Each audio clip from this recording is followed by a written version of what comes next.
Welcome to Playing in Traffic. This is our disclaimer song. This is our disclaimer song. It's our opinion. Don't sue us. Don't sue us. If you didn't want us to make a podcast about you, then you probably shouldn't have started a religion where you brainwash people and separated them from your family, so it's kind of your fault. But don't sue us. Don't sue us. You know who you are, so don't do it. Don't sue us. Don't sue us. Welcome to Playing in Traffic. Hi guys, welcome back. Thanks for tuning in today. Welcome, episode 4, guys. Here we go. We're going to dive deep more today, guys, into the bite model. But first I want to ask a question. Has anybody ever wondered why we're called Playing in Traffic? It seems kind of random, and so we thought maybe we should explain it. Yeah, that's a good... Episode 4, we'll get to the explanation of the name of our... Finally. Do you want to explain it, or you want me to? Well, you know, it's not that big of a deal. When we were young, we would annoy the crap out of our mom. We love you, Mom. Love you, Mom. But every time we would fight or we would be arguing, she'd be like, girls, go play in traffic. Yeah. So, all the time. This is us, Mom, playing in traffic. What do you think about about it? then this was a few months ago. Our kids were driving us nuts. We love them, but they were just like running wild, and we're like, kids, go play in traffic. And then we just looked at each other. We're like, that's kind of rude. Yeah. Yeah. That's kind of extreme. And then we were like, how many times do we do things that we never really thought about, like, certain phrases and stuff that we use are, you know, kind of messed up. But anyway, it was funny. So we're like, let's name our podcast that. Thanks, Mom. And also thanks, Mom. I actually wanted to name our podcast Them Damn Yankees. Oh, yeah. Because our granddaddy would always call us Them Yankees. Our family lives in South Carolina. And I miss them so, so much. But anyway, they would always call us the Yankees. And for copyright reasons, we couldn't. Yeah, and also it sounds like more of a political podcast. Yeah, true. And then I wanted to name it French Butter and Batteries. Yeah. .com if you want to go to my website. I mean, it's a big deal. Way to plug it. Anyway, here we are playing in traffic. Playing in traffic. Okay. Today we're going to go over information control. So last time we talked about the bite model created by Hassan. And it shows you, how to tell if you are in a highly mind control organization. I don't know how to... Yeah, mind control organization. Cult. So if you're in a cult. Last time we studied about behavior control. And this week we're going to study about the I in the bite model, the information control. So if these things happen, if they're controlling your information, then it's a sign that it's a mind control group, okay?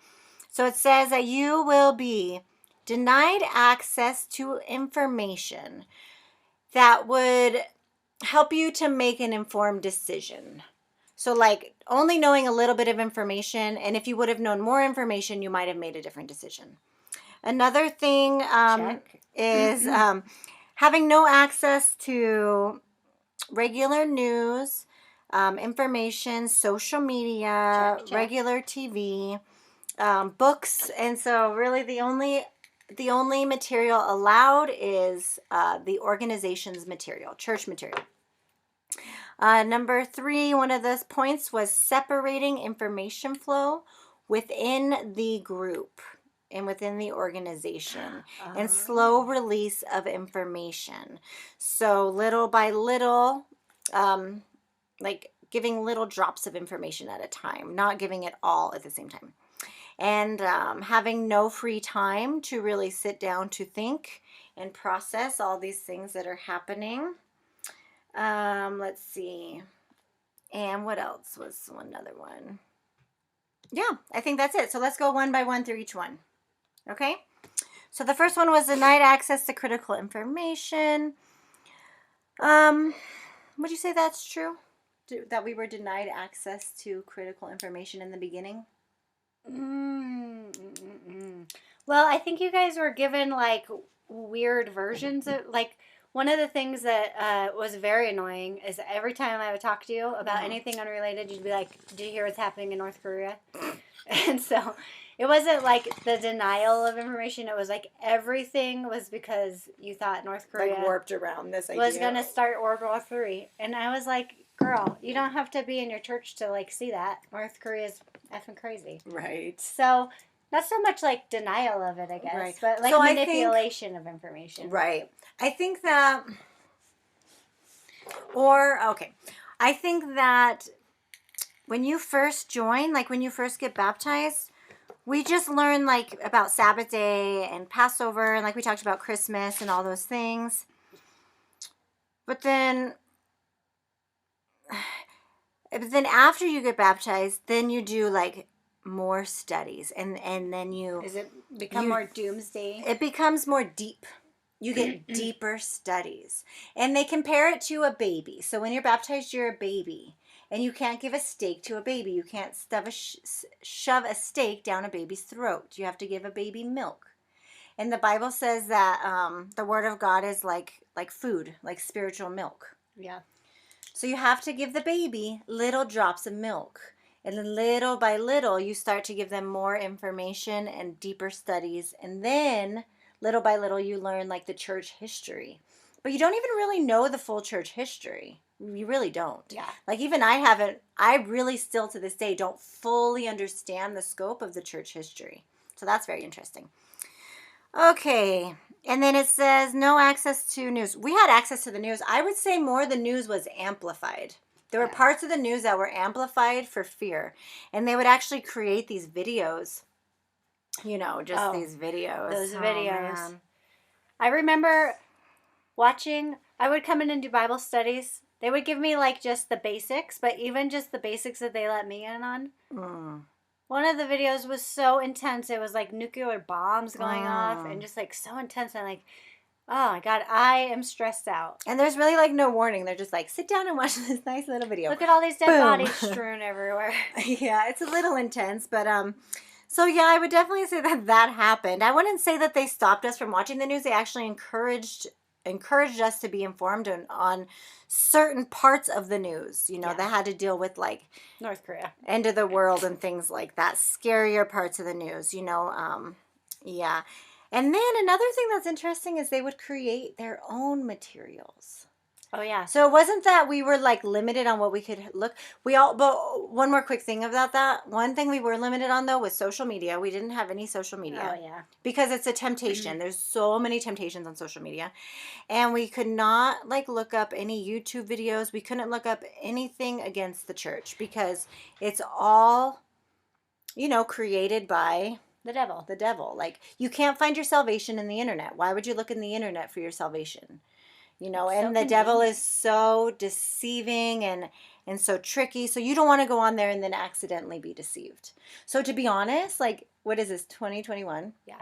I got out about 2019. This is like the first time I'm actually looking at YouTube videos, obsessing over them, and shout out to all the brave people who put YouTube videos on. I love it because I've just been like eating them all up and it's been super duper helpful. Yeah. One of the things that she did when she came out was she said, I didn't know who Adele was until like 2 years ago. Oh, yeah, we're going to talk about that. Oh, yes, that's another episode. Oh, I just wrote it here. Yes. You miss out on things because you're not allowed access to culture. You're not allowed access to movies. Like, we couldn't go to the movie. But one thing Lindsay wanted to talk about was there were certain movies that you were allowed to have. And I'm not saying that this is our church doctrine, okay? This is totally my opinion and what I received from what I was told. One of the movies that we were obsessed with was The Matrix. Not obsessed with, but it was like one of the movies allowed, quote unquote, I'm doing quotations, allowed was The Matrix because it has such a deep spiritual meaning. Yeah, oh, and then we watched a documentary recently about... Was that on HBO? No, I think it was on Hulu, and I don't remember the name of it. I think it was called The Matrix. It was something about The Matrix. Into the Matrix, yeah, something. Yes. You guys probably will know. You can email us and we'll find it. Mm-hmm. We'll look that up later. And I laughed so hard because it's kind of like the central point of what these people believe that they exist in the Matrix, and it's this awful story about how people get so literal and caught up in it. And I was like, I love this Apparently, it's documentary. a whole movement that people are in the Matrix. Yeah. Think that it's a real thing. Yeah. Which when you watch the movie, you're like, cool. Right. It's a good movie. Right, but see, they have certain points that they connect, and it's like I said, it's not their doctrine, it's not their teaching, it's just something that's sort of like, oh, isn't this funny? Isn't this weird? Isn't this, interesting? Yeah. But then they said that there's like hundreds of other religions and churches that also associate their doctrine with the Matrix. Yeah. So I was like, what? Other people are trying to say that too? So that was really like, what the heck? I mean, and then when you step back from it, you're like, the Matrix is a really So broad. cool, broad, blanketed, like cool Right. concept that's applicable to like human Right. experience. Yeah. It's cool. It's a really cool movie. Mm-hmm. But it's science fiction. But you could 100% blanket and say that like could be the basis of any religion. Right. Or thought. Right. And then do you remember Avatar? We were talking about this earlier. Oh, yeah, Avatar. Avatar was actually a movie that we all went to see together in 3D, and it was like a spiritual experience that we had. Yeah. It was, but see, we weren't allowed to go see movies, but we all went together to see this movie because it was like, allowed. And it was to show us like what heaven is like and what, the spiritual world can look like. And so that was really interesting. And the female. It was the Yeah. whole like female. Yeah, there was a lot of inclusion, things, that we attached to it. But then I'm sure if you look up, Avatar information, I'm sure there's other cultures or, religious groups that attach it. So that's really interesting. Yeah. But another thing I would say, when it comes to not just keeping information from us, but also like there's a lot of propaganda.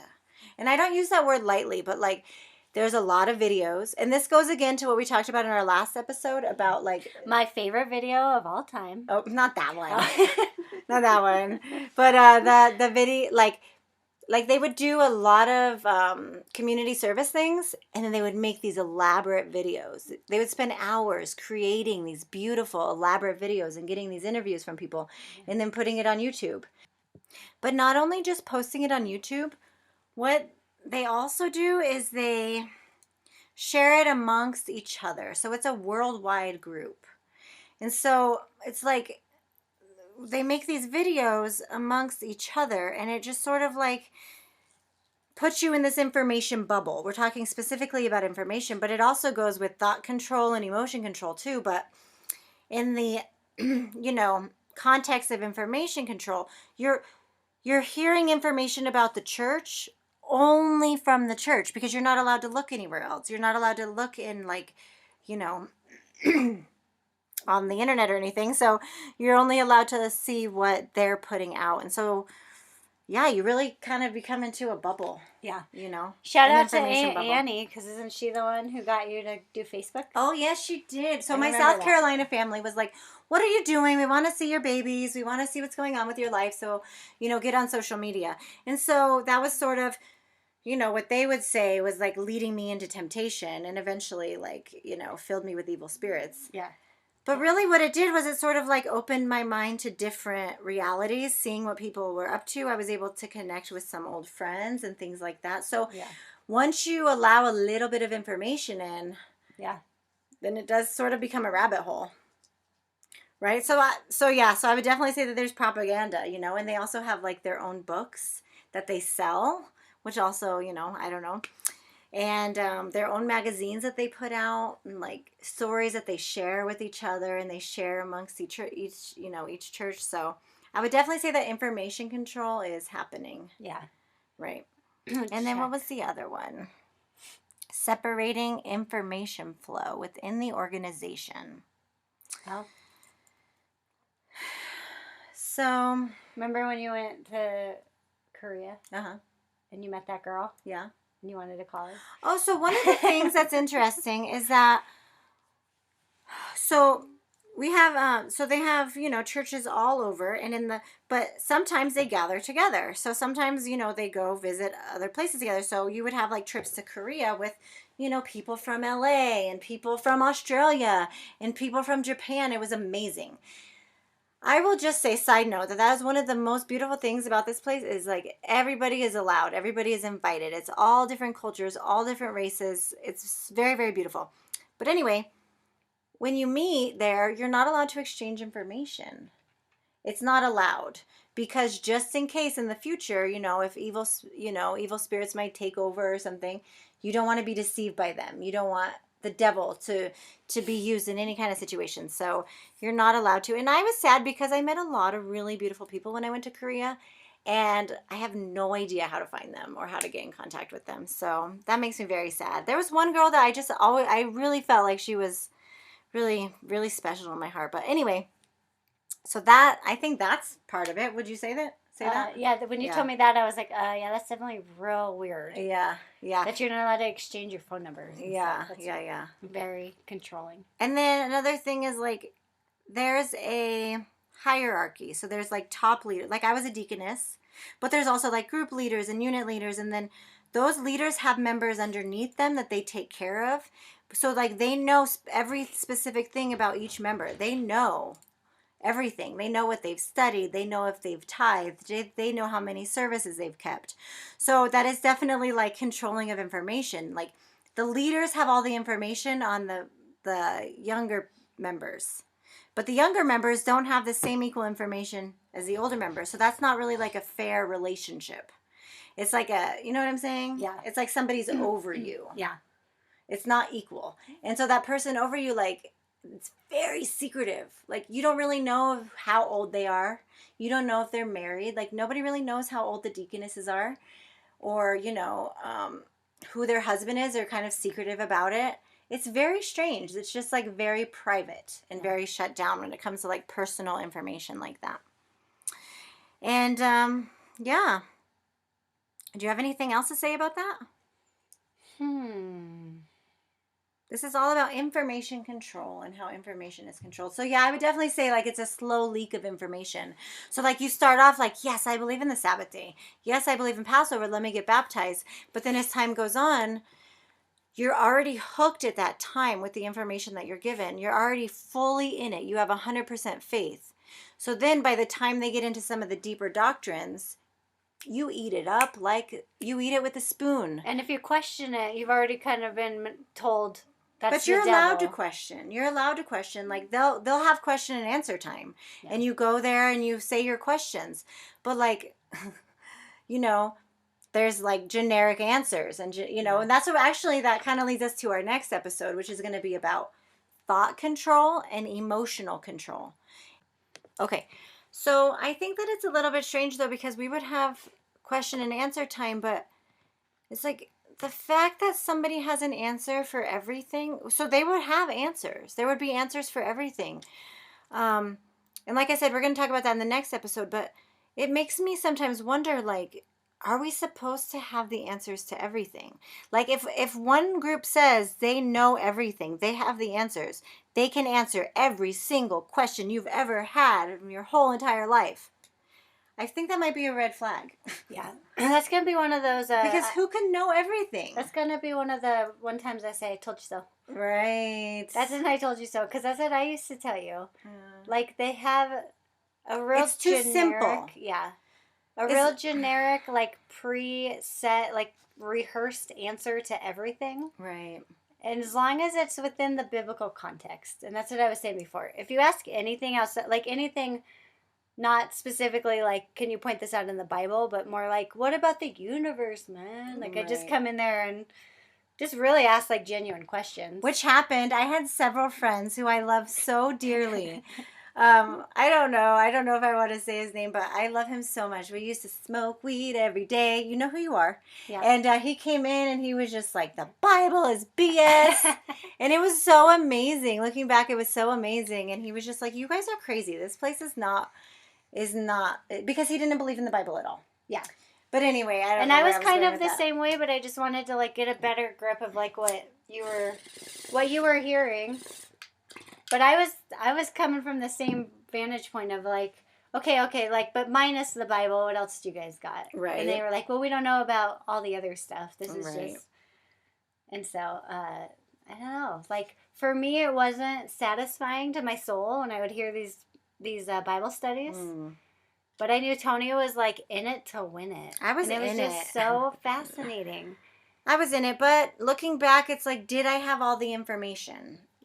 Was I given, if when I started, if I was told that, I would never see my family, that, I would do all these really crazy things and have to be separated and moved away, I don't know. Would I still do it? I think Do you know what I mean? Like, if it was laid out clearly, like my expectations from the beginning, I don't know.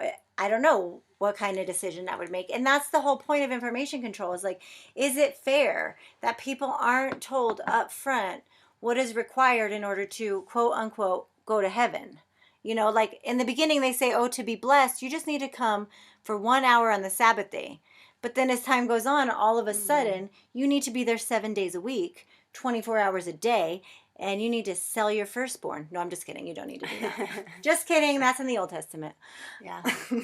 But another one quick thing I wanted to mention about information control that I was thinking about is that they control, and this is another check mark for me, is it's controlled like members who are older and church leaders are the ones that interact with new members.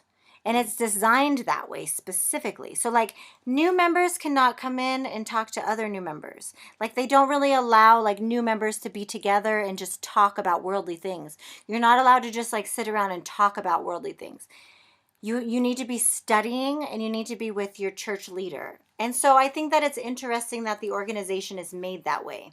And I think that through that, they control information. Because, these members, you're not really allowed to discuss amongst each other. But the leaders are. The leaders discuss amongst each other about the younger members. But the younger members aren't given any of that information. They just think they're coming for a nice Bible study. One of the interesting things, too, that I learned, like kind of watching videos of ex-members and stuff, is that the top tier people would tell the second tier people all of this information. Then they would go out and kind of preach that out. And then anytime that they would all of a sudden, there's been like 2 or 3 pretty main points that your church preached and now doesn't, and have claimed that the leadership didn't tell people to do that. Right. It's sort of filtered down. That's true. It's filtered down, and they use that as an excuse of like, well, that wasn't our intention to like lead this entire state to think that X, Y, and Z. And I don't know how much you want to get into the specifics of that, because those are pretty big ones. Like, ones that, like then they just gloss over and they're like, no, we never taught that. Right. But, so like the church leader will say, oh, little minion. Yeah. You go tell them what to do. But then it can never come back onto them. Yeah, because they're like, no, we never taught that. You're crazy. Like kind of. But also, like they won't directly tell you to go do it. They're just sort of like, to get blessings. This is what the really faithful would do. So like they don't even really tell you directly. You just sort of like piece these things together, and then you're off. And then you look back, and then you're like, yeah, but we said this, this, and this, and then they say, oh, well, we never said that. Yeah. That never came from the church. That came from the members. Yeah. But it's like, well, who fed it to the members? Yeah. It's all very, very... Looking back now, it all seems like it's articulated in a very specific way for a very specific purpose. Yeah. But when you're in it, it feels like, it's God's way of taking care of you. It's God's way of loving you and making sure that every member is specifically taken care of and given the proper food at the proper time, and love bombed in the very specific way that they need. Yeah. So I don't know. I just wanted to put that out there. It's very interesting when you step back and you see it from a whole different perspective. Yeah. So I would definitely say that in the BITE model, it fulfills that information control. What do you think? Yeah. Yeah. It's crazy. I can't believe it. It's shocking. This is cool to go back and really follow along. Right. Because I've always just been like, it's a cult, whatever. I've never talked about any of this stuff, you guys. And it's cool to actually compare it to like a real, actual, thought out, scientific model of what really a cult is. Right. And I think for you to see that is very cool. Right. All right. Well, I think that's all we really have to say about information control. If you guys have any questions, if you guys want us to dive deeper into anything that we talked about on this episode, then just let us know. We would love it if you would share, subscribe, do all that fun stuff that they talk about. Yeah. Yeah. All those things. We don't really understand them, but just do it. Yeah, just do it. If you know how to do it, do it. And there might be a commercial in this. I don't know. They're working on a commercial for us. We have no idea how that works either. Yeah. We hope it's for Viagra. What's the female version of Viagra? There is one. There is one. Maybe We it'll hope be it's that for one. that. We hope it's for that. I hope they can hear us, and they're formulating us a special. We have no idea. We might actually. We don't know. There may or may not be a commercial. If there is, I hope you did the 15-minute Passover, the 15-second Passover thing that I always do. Oh, that's funny. Am I allowed to do that? Is that a good endorsement? Sure. Whatever it is, buy it. Right. Consume, baby. All right, guys. Thank you so much. We appreciate you. We love you. We can't wait to talk to you next time. Next time we'll go over thought control and emotional control. Yeah. So watch out for next time. We love you. All right. Boom, baby.